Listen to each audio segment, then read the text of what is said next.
मित्रांनो, माझं नाव सागर आहे आणि मी अविवाहित 32 वर्षांचा एक पुरुष आहे आणि मला माझं शरीर सुखासाठी काय नाही ते वाली पुस्तकंही वाचून दिवस काढत असतात. असंच एकदा माझ्या शेजारील बाई आणि मी, तर चला कथेला सुरुवात करूया. तर बीडी चाळीच्या एका कोपऱ्यावरची शेवटची खोली आहे. तिथे वारा खूप थंडगार सुटतो. म्हणूनच आम्हास तीच खोली देऊ केली आणि विशेष म्हणजे भाडेही कमी घेतले त्याचे. आभारच मानायला हवेत. तसंही त्या बाजूला जरा अंधारच असायचा. सार्वजनिक नळावरून भल्या सकाळी घमेली आणि भगुनी पाण्याने भरून ठेवणे हाच आमचा रोजचा दिनक्रम असायचा. रोजच एकच मन दिनक्रम करून करून फारच कंटाळा आला होता. कारकून असलो तरी सरकारी नोकरीत असल्याने आराम सदा सर्वकाळ ठरलेला असायचा. मोजून 2-2.5 तास कचेरीत जाऊन खुर्ची गरम करण्याखेरीज अन्य काम नसल्याने मन विटाळून गेले होते. तसे दिवसभर चौपाटीवर भटकण्यातही मजा राहिली नव्हती. तर त्या दिवशी बुर्जीचं पार्सल आणून खोलीवर निवांत आस्वाद घेत होतो. कुणी एक बाई आली आणि डोकावून गेली. हे तर नेहमी होतं. चाळीत जरा म्हणून प्रायव्हसी नाही. ही तीच शेजारची बाई असणार. आज चौथ्यांदा डोकावून गेली. काही हवंय का आपल्याला? ती दरवाजापाशीच उभी असणार या अंदाजाने म्हणालो. मग साधारण 10-20 सेकंदाने पदराशी चाळा करत तिने पुन्हा हसून डोकावून पाहिले. काही नाही, सहजच बघतय. बहुतेक ती सुद्धा हवा-पाणी खायला बाहेर मोकळ्या जागेत आली असावी. मग शेजारधर्माला जागत आम्ही विचारले, झालं का जेवण? खरं तर कुणास ठाऊक, पण फार लोकप्रिय प्रश्न आहे. तर असा हा जबरदस्त प्रश्न विचारून मी बाहेर आलो आणि तांब्याभर पाण्याने चूळ भरून पिचकारी मारली आणि उघड्यावरच हात धुतले. मोकळ्या जागी हात धुण्याची गंमतच वेगळी. तुम्ही सरकारी नोकरीत आहात असं कळलं, ती म्हणाली. सरकारी हा शब्द ऐकला की आम्हास उत्साहाचे भरते येते. चांगलं तरतरीत वाटते. खरंय. आम्ही दुसरी पिचकारी मारत तिच्याकडे बघितले. बऱ्याच दिवसापूर्वी हैदोस नावाचं पुस्तक वाचलं होतं. अचानक त्याचीच आठवण झाली. सौंदर्याचा आयटम बॉम्ब वगैरे काय म्हणतात ते हेच.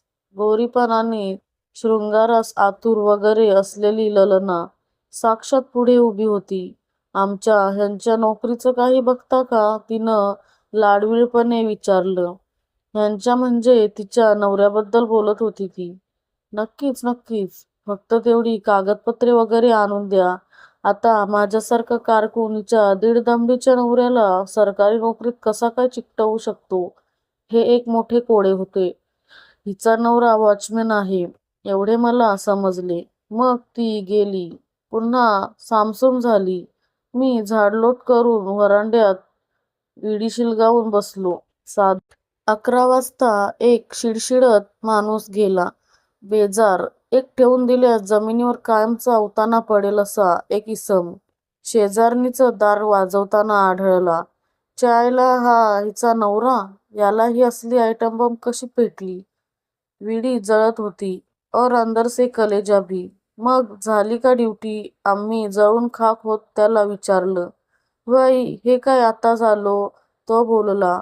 दार उघडले. तो गेला. दार बंद झाले. मी दुसरी विडी शिलगावली. रात्री झोपेतून जाग आली. बाजूच्या खोलीतून दणादण आवाज येत होते. मी ते लक्षपूर्वक ऐकले. चायला सकाळ झाली. घमेल घेऊन सार्वजनिक नळावर गेलो. पाणी भरलं. ते वरतुंगड वरांड्यावरच दात घासत उभं होतं आणि ती ललना आत कुठेतरी उलटली होती. साहेब, होईल ना काम आपलं? ह्या सिक्युरिटीत काय परवडत नाही हो. दात घासत घासत तो बोलला, सगळा फेस दाखवत. मॅनर्स नावाची काही गोष्ट आहे का? नाही. झालं म्हणून समजा. तेवढी कागदपत्रे द्या, मी म्हणालो. माझ्याकडे टॉवेल दोरीवर टाकत मी बोलत होतो. नुकतीच आंघोळ झाली होती. काय घ्यायचं द्यायचं असलं तरी बी सांगा, तो म्हणाला. साला या असल्या लोकांमुळे भ्रष्टाचार वाढला आहे आणि दोष आमच्यावर येतो. जास्त काही नाही, एक गावरान कोंबडी झणझणीत. त्याच्या इच्छेला मान देऊन आम्ही जिभेची चोचली पुरवण्याचे ठरवले. मग कचेरीत जाऊन खुर्चीवर बसून 2-2.5 तास नेहमीचेच काम केले. चौपाटीवर फिरलो, भेलपुरी खाल्ली, सहज आठवले तसे हैदोसचा एक उत्तम अंक विकत घेतला आणि घाईघाईने दुपारीच खोलीवर पोहोचलो. खाटेवर लवंडून पुस्तक हातात घेतले. मुखपृष्ठावरचे अर्धवट उघडे जंबो दररोज बारकाईने न्याहाळत असताना शेजारी डोकावून गेली. गडबडीत पुस्तक लपवले. अहो, सकाळी कागदपत्रे द्यायची राहिलीच. एकतर त्या पुस्तकाने आतमध्ये आग लावली होती आणि समोर ही सुंदर चेहऱ्याची ललना आपल्या नाजूक ओठांच्या पाकळ्या फाकवत आपलं ते हे उलगडत मंजूळ बोलत होती. या कामाला खरं तर उशीर लागेल, पण मी मात्र लवकर करून देतो.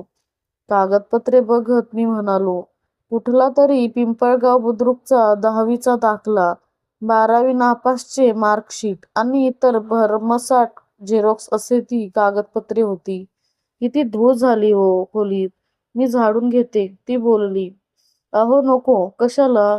उत्साह दाबत आम्ही म्हटले. तुम्ही आमच्यासाठी एवढं करता, आम्ही एवढंही नाही करायचं. एवढं म्हणजे नक्की केवढं? असा आम्हा स्वतःलाच प्रश्न पडला.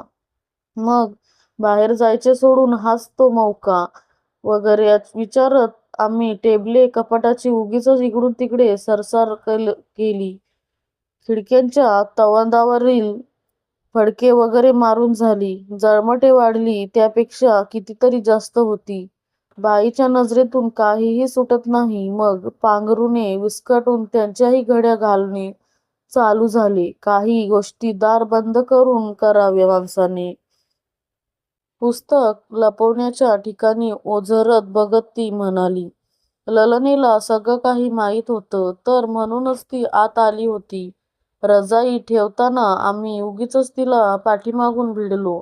ललना काहीही बोलली नाही. चादरीची घडी घालत राहिली. मग हळूच तिच्या उरोजावर हात ठेवून अलगद मिठी मारली आणि हात झटकून ती ताडताड बाहेर निघून गेली. आम्ही बघतच राहिलो. आम्हाला स्वतःचीच बेहद शरम वगैरे वाटली. दार बंद करून ढसाढसा रडावे वाटले, पण तसला बालिशपणा आम्ही कदापि केला नाही. खिडकीवरची स्वच्छ झालेली तवादाने निरखत जरा वेळ झोपलो. संध्याकाळी दार वाजले. दारात मरतुंगडा उभा होता. म्हणजे हा आता आमच्याशी झगडणार तर. कोंबडी शिजायला टाकलीय, या बाहेर बसू, मरतुंगडा चांगला मूडमध्ये येऊन सांगत होता. हे तर भलतंच झालं की. अहो नको, आज मूड नाही, आम्ही त्यास सांगितले. तुमची इच्छा म्हणूनच आणली आहे ना.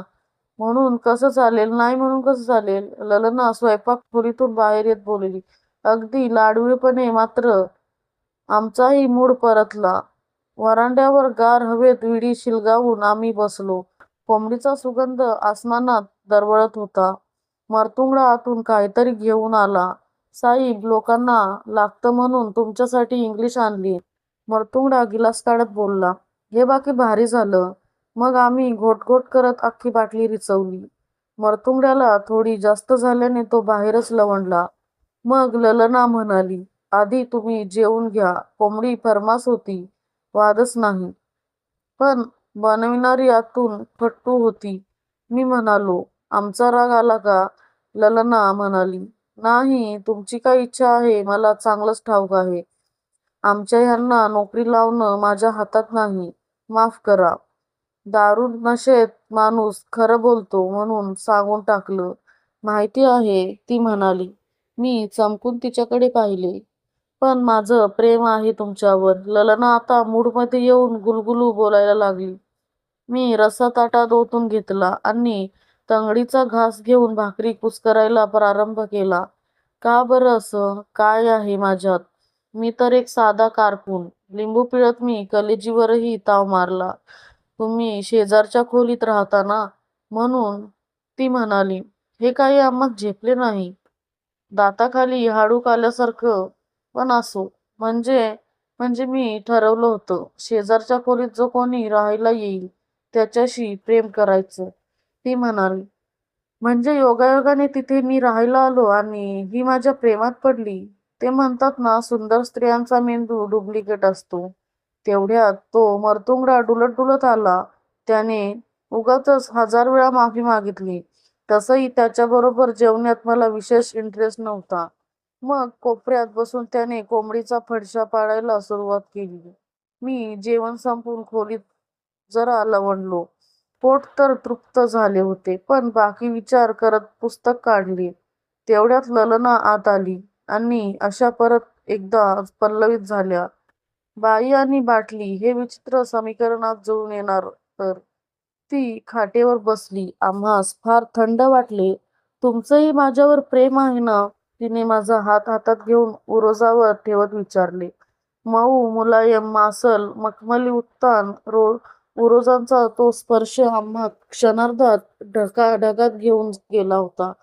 मौके पे चौका साधत आम्ही दुसरा हात कमनीय कोमल गरगरीत वळणदार नितंबावरती दाबून धरला आणि तारुण्याने मुसमुसलेली त्या यौवनाच्या गुलाबपाकळ्या याचे रसपान करत म्हटले, हो खूप. आम्ही आता प्रवेश करून त्या मदनिकेचा मदनमणी कुस्करण्याच्याच बेतात होतो की मदनिका स्वतःच माझ्या भावपाशातून सोडवत म्हणाली, घाई नको, उद्या आमच्या ह्यांची रातपाळी आहे. मी उद्या येईन 2 वाजता, तयार रहा. ओसंडून वाहणारे आमचे परमसुख आम्हास नाईलाजास्तव कॅन्सल करावे लागले. या अशा स्त्रियांमुळे क्लॅप्ट नावाचा मन उगम पावली असावी. हैदोस वाचण्यात आता तसा काही अर्थ नव्हता. एवढे सुख कदाचित झेपलेच नसते. रंगरंगीली सकाळ झाली. घमेली आणि भगुनी पाण्याने भरून ठेवली. कचेरीत जाऊन खुर्चीचे दर्शन घेतले. चौपाटीवर भटकलो. आठवलं तसं मेडिकलमध्ये महत्वाचे सामान विकत घेतले. असावी म्हणून प्रगत देशातून आलेली जपानी तेलाची एक बाटलीही घेऊन ठेवली. रात्री सामसूम झाल्यावर खोलीवर परतलो. वाटेत घरमालक भेटला. म्हणाला, रात्री दार उघडं ठेवून झोपत जाऊ नका हो. आणि आवाज कसले येतात तुमच्या खोलीतून? माझ्या? अहो, ते तर या शेजारच्या खोलीतून येतात. आम्ही विस्मयाने म्हणाले. अहो, कसं शक्य आहे? ही खोली तर 6 महिने झाले बंदच आहे. मालक आश्चर्याने म्हणाला, काहीतरीच काय, इथे एक बाई आणि तिचा नवरा राहतो ना. रात्री आम्ही सोबत जेवण केलं. मी त्याला समजावलं. काय सांगता? खरंच की काय? अहो, तुमच्या अगोदर इथं एक वॉचमॅन राहायचा. तो पण असंच सांगायचा, पण अचानक एक दिवस तो गायब झाला. आता मात्र चिडीचूप शांतता पसरली. मी पुरता टरकून गेलो. मग मालक समजावण्याच्या सुरुवात म्हणाला, हे बघा, तुमच्यापासून काय लपवायचं? तुम्ही सरकारी नोकर. या खोलीत एका बाईनं आत्महत्या केली आहे, हे खरं आहे. तिच्या नवऱ्याचे बाहेर संबंध होते म्हणे. पण मला काय हे लपवायचं नव्हतं. पण दुसऱ्यांदा तिच्याविषयी कुणीतरी सांगतंय म्हटल्यावर मला तुमची चिंता वाटली. हे ऐकून मी सुन्न झालो. पाहिजे तर तुम्हाला उद्या खोली बदलून देतो. आजची रात्र काढा, म्हणत मालक निघून गेला. हातभर फाटल्यावर जी काही स्थिती होती तशा स्थितीत आम्ही खोलीत प्रवेश केला. दरवाजा घट्ट बंद केला. जपानी तेल टेबलावर शांतपणे ठेवून दिले. खिडक्यांवरची जळमटे तशीच होती, म्हणजे काल त्यांना कुणीच साफ केले नाही. ते कागदपत्रेही कुठे दिसेनात. हैदोस नावाच्या पुस्तकाकडे आता बघवत नव्हते. पण तसं घाबरण्याचे काही कारण नव्हते. रोजच्या सारखी ही पण एक रात्र सरेल. शेवटी कशीबशी झोप लागली. रात्री कधीतरी दरवाजावर थाप पडली आणि पडतच राहिली. अहो, उघडा ना, आज दार का बंद केलंय? 2 वाजले मी आले. भीतीने माझी गाळण उडाली. पण होतंय तरी काय बघू म्हणून मी शेवटी दरवाजा उघडला. लोक म्हणतात त्या रात्री खोलीमध्ये एवढे दणके बसत होते की अख्खी बिल्डिंगच दणाणून गेली होती. तर मित्रांनो, तुम्हाला या कथेतील पुढील भाग ऐकायचा असेल तर चॅनलला सबस्क्राईब करा आणि एक लाईक करून कमेंट करून नक्की सांगा तुम्हाला कशी कथा वाटली ती.